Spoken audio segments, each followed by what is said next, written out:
E5 TV news కు స్వాగతం. ముందుగా హెడ్లైన్. న్యూఢిల్లీలో ప్రయాణికులకు అందుబాటులో వచ్చిన మరో ఎయిర్పోర్ట్.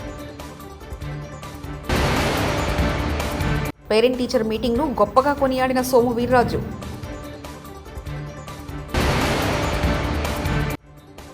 సీఎం చంద్రబాబుకు ధన్యవాదాలు తెలిపిన బొత్స.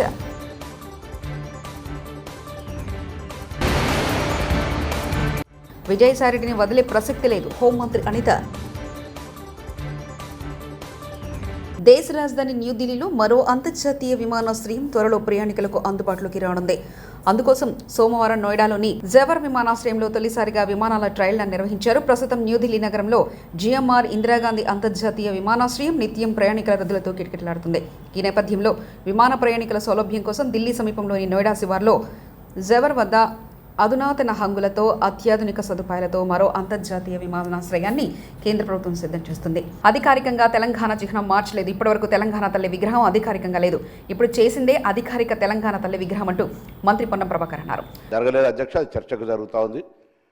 తెలంగాణకు సంబంధించి ఎక్కడ కూడా గేయం లేదు. కొత్తగా తెలంగాణ ప్రభుత్వం తెలంగాణ సెంటిమెంట్కి అనుగుణంగా తెలంగాణ పేరు మీద ఏర్పడ్డ ప్రభుత్వం తెలంగాణకు సంబంధించి ఒక గీతం ఉండాలనే కనీస ఆలోచన లేకుండా లేనప్పుడు మా ప్రభుత్వం రాగానే తెలంగాణ గీతం ఉండాలని ఒక గీతాన్ని తీసుకొచ్చి అధికారికంగా క్షేత్రస్థాయిలో దాన్ని వాడుతూ ఉన్నాం.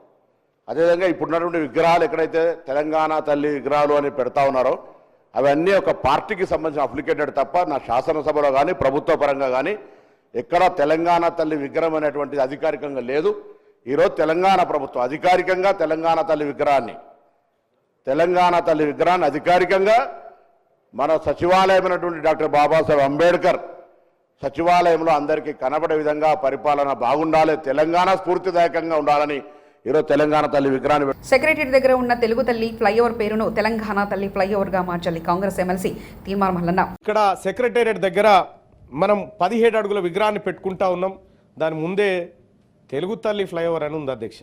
దాన్ని దయచేసి తెలంగాణ తల్లి ఫ్లైఓవర్గా మారిస్తే సంపూర్ణంగా ఉంటుందని చెప్పి నా అభిప్రాయం అధ్యక్ష. ఎందుకంటే ఆ తల్లిని ఈరోజు అది జరిగితే ఇంకా బాగుంటుంది అనేది గౌరవ మంత్రివర్యులకు తమరి ద్వారా తెలియజేస్తా ఉన్నాం అధ్యక్ష. మంత్రులు ఫోటోప్లాట్ పాటించడం లేదు. నేను శాసనసభ్యున్నా కదా, నేను అసెంబ్లీలో మాట్లాడకూడదా?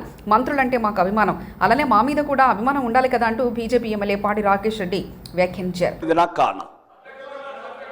ఒకటి ప్రోటోకాల్ అధ్యక్ష, ఇదే లేనప్పుడు మాట్లాడడం ఎందుకు? శాసనసభ్యులమే కానప్పుడు మాట్లాడడం ఎందుకు? గౌరవనీయులు మీరందరంటే గౌరవం, మీరంటారంటే అభిమానం, కానీ మీరు కూడా అభిమానం చూపించాలి కదా అధ్యక్ష. ఇప్పుడు మీరంటే గౌరవం అధ్యక్ష, మంత్రులంటే అభిమానం, మంత్రులంటే గౌరవం, సాటి శాసనసభ్యులంటే గౌరవం, కానీ వాళ్ళు మమ్మల్ని గౌరవించకపోతే మేమెట్లా గౌరవించాలి అధ్యక్ష? కేసీఆర్ ముఖ్యమంత్రిగా అసెంబ్లీకి రావాలి అంటూ నోరు జారిన కాంగ్రెస్ విప్ ఎమ్మెల్యే రామచంద్ర నాయక్. ఈరోజు వారు సభలో రావాల్సింది.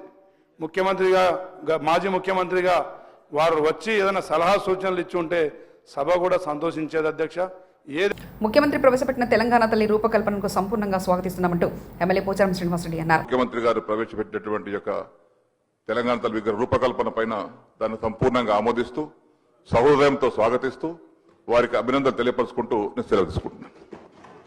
ఎవరు ఒప్పుకున్నా ఒప్పుకోకపోయినా సోనియా లేకుంటే ఈ జన్మకు కాదు కదా, వచ్చే జన్మలో తెలంగాణ వచ్చేది కాదు. మంత్రి కోమటిరెడ్డి వెంకటరెడ్డి. కేసీఆర్ మీ పిల్లలకు మర్యాద నేర్పించు, టీషర్ట్లు వేసుకుని రోడ్ల మీద లొల్లి పెడుతున్నారంటూ మంత్రి కోమటిరెడ్డి వెంకటరెడ్డి వ్యాఖ్యానించారు. మీ పిల్లలకు నేర్పి ఆ పిల్లలు బయట టీషర్ట్లు వేసుకొని రోడ్ల మీద లొల్లి పెడుతున్నారంట. అందుకే అధ్యక్ష మీ ద్వారా సోనియా గాంధీ పుట్టినరోజును డిసెంబర్ 9న పర్వదినంగా జరపాల్సిన బాధ్యత తెలంగాణ ప్రభుత్వం మీద ఉందని, టీఆర్ఎస్ పార్టీని బీఆర్ఎస్ పార్టీగా మార్చొచ్చు కానీ తెలంగాణ తల్లి విగ్రహం మార్చొద్దా? తెలంగాణ తల్లి విగ్రహంలో హస్తం గుర్తు ఉంది అంటున్నారు, కానీ అది తల్లి ఆశీస్సులు ఇస్తున్నట్లుందంటూ సిపిఐ ఎమ్మెల్యే కూనంనేని సాంబశివరావు అన్నారు. ప్రత్యేక ఎలా ఉంటుంది?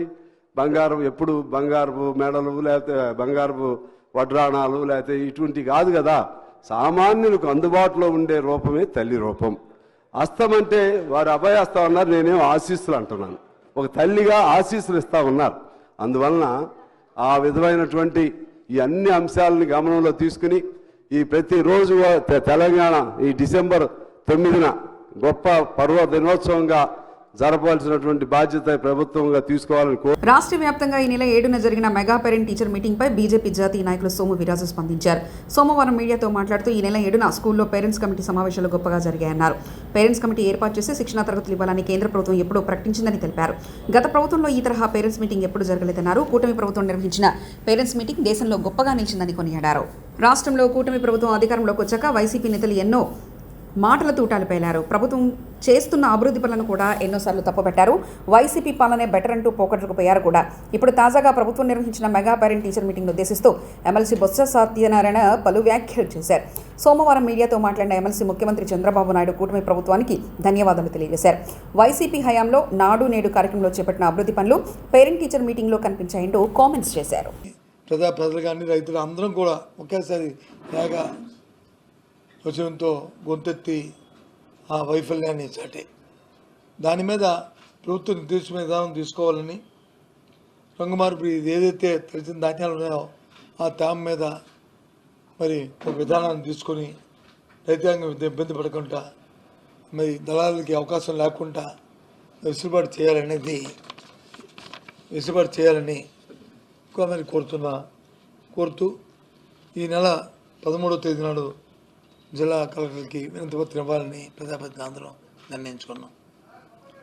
ఆ దశగా 13వ తారీఖు నాడు ఏ జిల్లా కలెక్టర్ ఆ జిల్లా ఉన్న పెద్దలందరూ వెళ్ళి జిల్లా అధ్యక్షుల ఆధ్వర్యంలో ఆ కార్యక్రమం చేయాలనే దానికి పెట్టాం. దీంతోపాటు ఏదైతే రైతుకి ఆసరాగా గత ప్రభుత్వం ఇచ్చిన 13,500 రూపాయలు కాకుండా 20,000 రూపాయలు ఇస్తామని మరి ప్రభుత్వం చెప్పిందో దాన్ని ఎంతవరకు దాన్ని ఆచరణలో తీసుకురావడం వల్ల మరి మొన్న జరిగిన పంటలు వేసుకున్న నేపథ్యంలో కానీ లేదు కొత్త పంటలు వేసుకుంటున్న నేపథ్యంలో కానీ ప్రజలు ఇబ్బంది పడుతున్న పరిస్థితుల్లో ఓసారి దాని మీద ప్రభుత్వానికి మీద ఒత్తిడి తీసుకొచ్చి ఆ డబ్బులు మరి రిలీజ్ చేసి ప్రజలందరి ఏర్పాటుని రైతాంగానికి ఏర్పాటు చేయాలనేది మరి ఆలోచన. ఇంతకుముందు మా ప్రభుత్వం ఉన్నప్పుడు వైసీపీ ప్రభుత్వం ఉన్నప్పుడు ఏదైతే బీమా సౌకర్యం ఉండేదో అంతకుముందు ప్రభుత్వం రైతాంగం భాగస్వామ్యం ఉండేది. అది కాకుండా ఈ క్రాప్ చేసుకున్న ప్రతి రైతుకి ప్రతి పంటకి ప్రభుత్వమే దాని బీమా కట్టింది 100%. దానివల్ల ఏదైనా అకాలమైన ప్రకృతి వైపరీత్యాలు వస్తే కరువు వచ్చినా కాటకం వచ్చినా వరద వచ్చినా వర్షం వచ్చినా పంట కానీ పోతే మరి నష్టపరిహారం అందేది 100%. ఇప్పుడు ఈ ఇంతకాలంలో ఆ కార్యక్రమం లేకపోవడం వల్ల రైతాంగం ఇబ్బంది పడుతున్నారు. మళ్ళీ దాన్ని పునరుద్ధరించాలనే విషయాన్ని కూడా ప్రభుత్వం దృష్టికి తీసుకురావడం ఈ ముఖ్య ఉద్దేశం. ఆ నేపథ్యంలోనే మరి 27వ తారీఖు నాడు మరి ఏదైతే రాష్ట్ర వ్యాప్తంగా ట్రోప్ ఛార్జ్ అనే పేరు మీద సుమారు ఈ నెల అయితే 58 పైసలు, వచ్చే నెలలో అయితే ₹5, ఆ వచ్చే నెలలో అయితే ₹20 పైసలు, ఆ రకంగా సంవత్సరాంతం కూడా ప్రతి వినియోగదారుడి మీద సుమారు ₹20 నుంచి ₹25 పైసలు అధికంగా ఒక్కొక్క వినియోగదారుని యూనిట్కి చిన్న పెద్ద తేడా లేకుండా ఏవైతే 6 స్లాబ్లు ఉన్నాయో 6 స్లాబ్లకి మరి దీన్ని పెంచడం అనేది చాలా ఇది అన్యాయము, చాలా ప్రజలు మోసం చేయడం, వాళ్ళు ఇబ్బంది పడుతున్న నేపథ్యం. మరి ఎందుకంటే ఎన్నికల ముందు వచ్చి మాట ఇచ్చింది ప్రభుత్వం, 1 పైసా విద్యుత్ ఛార్జీ పెంచము, దాన్ని మేము ఇంకా ధాన్యమైన విద్యుత్ ఇస్తాము అని చెప్పిన నేపథ్యాన్ని చూసాం. మరి ఒకసారి తెలియచెప్తూ ఏదైతే పెంచిన ఈ ట్రోప్ ఛార్జీలు 15,000 కోట్ల రూపాయలు ఉందో 9,000 కోట్లు 6,000 కోట్లు ఈఆర్సీ ఇచ్చిన ఏదో ఫైండింగ్స్ ఉన్నాయో అది ప్రభుత్వమే చెల్లించాలని, ప్రభుత్వమే దాన్ని సర్దుబాటు చేయాలని, ఇచ్చిన ఆర్డర్ని మరి రోల్ బ్యాక్ చేసుకోవాలని మరి డిమాండ్ చేస్తూ అన్ని జిల్లా ఎస్సీ ఆఫీసుల దగ్గరికి వెళ్ళి వాళ్ళకి వినతిపత్రం ఇవ్వాలని మరి నిర్ణయించాం. దాంతోపాటు ఎక్కడైతే డిస్కామ్స్ ఉంటాయో కాకినాడ సెస్ పోర్టు యాజమాన్యాన్ని బెదిరించి వాటాలు లాక్కున్న విజయసాయిరెడ్డిని వదిలే ప్రసక్తి లేదని హోంమంత్రి అనిత తేల్చి చెప్పారు. దోపిడీ బయటకు వస్తుందన్న భయంతో సీఎం చంద్రబాబుపై నోటికొచ్చినట్లు మాట్లాడితే సహించబోమని హెచ్చరించారు. విజయవాడ జిల్లా జైలును సందర్శించిన హోంమంత్రి అక్కడి పరిస్థితులు సదుపాయాలపై ఆరా తీశారు. జైలులో ఖైదీల పట్ల ఒకేలా వ్యవహరించాలని, నిబంధనలు తప్పితే చర్యలు తీసుకుంటామని ప్రకటించారు. 6,000 కోట్ల రూపాయలున్న పోర్టుని 594 కోట్ల రూపాయలకి ఎలాగైతే పీకల మీద కత్తిపెట్టి రాయించుకున్నాడో ఆ విషయాలన్నీ ప్రజలకు తెలియచేయడం అయింది. అదేవిధంగా ఇందులో వైవి సుబ్బారెడ్డి అల్లుడు కూడా అందులో ఇన్వాల్వ్ అవటం, విజయసాయిరెడ్డి అందులో ఇన్వాల్వ్ అవటం, అంటే వీళ్ళ పరిస్థితులు ఎలా ఉన్నాయంటే 5 సంవత్సరాలు రాష్ట్రాన్ని మొత్తం భ్రష్టు పట్టించేసి, రాష్ట్రాన్ని సర్వనాశనం చేసేసి, రాష్ట్రంలో ఉన్న సంపదనంతటినీ దోపిడీ చేసి, ఆఖరికి రాష్ట్ర ప్రజల తాలూకా ఆస్తులు కానీ, ప్రభుత్వ సంస్థల తాలూకా ఆస్తులు కానీ, ప్రైవేటు సంస్థల తాలూకా ఆస్తులు కానీ అన్నీ కొల్లగొట్టి పీకల మీద కత్తిలు పెట్టి వాళ్ళ పేర్ల మీద రాయించుకొని ఈరోజు అవన్నీ కూడా బయటకు వస్తున్నాయన్న భయంతో చంద్రబాబు నాయుడు గారి మీద మాట్లాడితేనో, లోకేష్ గారి మీద మాట్లాడితేనో టాపిక్ డైవర్ట్ అవుతుంది అనే ఉద్దేశంతో నోటికి వచ్చినట్టు మాట్లాడే పరిస్థితి. నేనేమంటానంటే ఒకళ్ళ గురించి మాట్లాడేటప్పుడు 2 రకాలుగా ఆలోచించుకోవాలి. అవతల వ్యక్తి స్థాయి, అవతల వ్యక్తి వయసు, అట్ ద సేమ్ టైం మన స్థాయి, మన వయసు, 2 కూడా ఆలోచన చేసుకోవాలి ఒక రాజకీయ నాయకుడు మాట్లాడేటప్పుడు. అటువంటిది అతని స్థాయి, అతని వయసుని మర్చిపోయి ఏదో నోటికి వచ్చినట్టు చిల్లరగా తిరిగే వాళ్ళు మాట్లాడినట్టు కూడా సొసైటీలోకి ఒక రెప్యుటేషన్ పోస్ట్లో ఉండి మీడియా ముందు మాట్లాడేటప్పుడు కూడా నోటికి వచ్చినట్టు మాట్లాడడం అనేది అతని తాలూకా దాన్ని ఏమంటారంటే నైతికతకి మనం ఒక వదిలేయాలి, అదొక నిదర్శనంగా మనం భావించుకోవాలి. అట్ ద సేమ్ టైం నేనేమంటానంటే ఈరోజు నువ్వు ఎన్ని రకాలుగా చంద్రబాబు నాయుడు గారిని తిట్టు, చంద్రబాబు నాయుడు గారి మీద బురద జల్లు, పవన్ కళ్యాణ్ గారికి మాకు ఏదో మధ్యలోని చిచ్చు పెట్టాలని ప్రయత్నం ఎన్ని చేయి, కానీ నిన్ను మాత్రం వదిలిపెట్టేది లేదు. ఆ విషయం మాత్రం మర్చిపోమాక. ఎంతమంది మీదకి నువ్వు వెళ్ళి ఎన్ని బురద జల్లాలని ప్రయత్నం చేసినా రేపు నా గురించి నువ్వు ఎన్ని మాట్లాడినా కూడా నేను కూడా భయపడేది ఏం లేదు. ఎందుకంటే ఈరోజు ప్రజల సొమ్ము తిన్నావు, ప్రజల సొమ్ము తిన్నారు మీరు అందరూ కలిపి. ఈరోజు చాలా ఆస్తులు కొల్లగొట్టారు. ఈ విషయాల మీద విచారణ జరుగుతుంది. ఈ విచారణలో వెళ్తుంది కాబట్టి ఎందుకు నీకు అంత భయం ఏంటి? నిజంగా నువ్వు చేయలేదనుకో ఎంక్వైరీ చేసుకోమని చెప్పు. దాని గురించి మాట్లాడటం అనేది చంద్రబాబు నాయుడు గారు వయసు గురించి ఎందుకు మాట్లాడతాడు ఈయన? అసలు నాకు అర్థం కాదు. పవన్ కళ్యాణ్ గారు గురించి నువ్వు చంద్రబాబు నాయుడు గారి గురించి మధ్యలో చిచ్చుపెట్టడానికి ఎందుకు మాట్లాడతాడు ఈయన? అరే నువ్వు బయటకు వచ్చావు, మేము ఆరోపిస్తున్నాం కొన్ని సందర్భాల్లో. ఆరోపణలకు విషయం చెప్పు. ఈ రోజు నా మీద ఎవరైనా ఆరోపించారనుకోండి, ఆ ఆరోపణలకు నేను సమాధానం చెప్తాను. దాని గురించి మాత్రం మాట్లాడరు వీళ్ళు. వెంటనే టాపిక్ డైవర్ట్ చేసి మాట్లాడే పరిస్థితి. లాస్ట్ 5 సంవత్సరాలు చేసి 11 తెచ్చుకున్నారు. మళ్ళీ ఈ 5 సంవత్సరాలు ఇదే కనుక చేస్తే 11 కూడా. రేవంత్ రెడ్డి ప్రభుత్వంపై దుమ్మెత్తి పోసిన ఆశా వర్కర్లు మిమ్మల్ని ఎంత ఇబ్బందులకు గురి చేశాడో అంతకంతకు అనుభవిస్తారంటూ ఆశా వర్కర్లు వార్నింగ్ ఇచ్చారు. రేవంత్ రెడ్డి పోలీసు వాళ్ళతో మమ్మల్ని కొట్టించి మమ్మల్ని రోడ్డుపైకి లాగించాడు. రేవంత్ రెడ్డి మేనిఫెస్టోలో ఆశా వర్కర్లకు ఇచ్చిన హామీలు నెరవేర్చాలని, లేదంటే తమ తడాకా చూపిస్తామంటూ ఆశాలు ఆరోపించారు.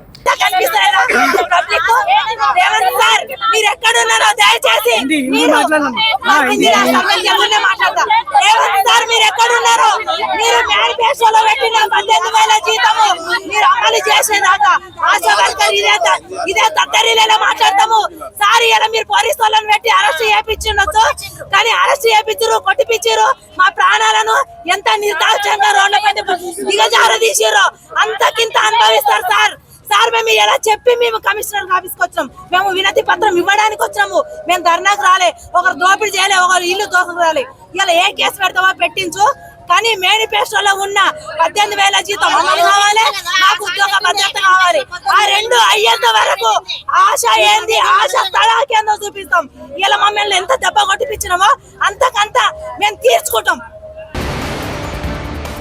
న్యూఢిల్లీలో ప్రయాణికులకు అందుబాటులో వచ్చిన మరో ఎయిర్పోర్ట్. పేరెంట్ టీచర్ మీటింగ్ను గొప్పగా కొనియాడిన సోము వీర్రాజు.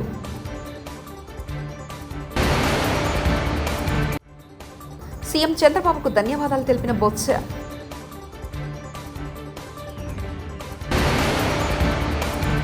విజయసాయిరెడ్డిని వదిలే ప్రసక్తి లేదు, హోంమంత్రి అనిత. ఇవి బులెటిన్ విశేషాలు. చూస్తూనే ఉండండి E5 టీవీ న్యూస్.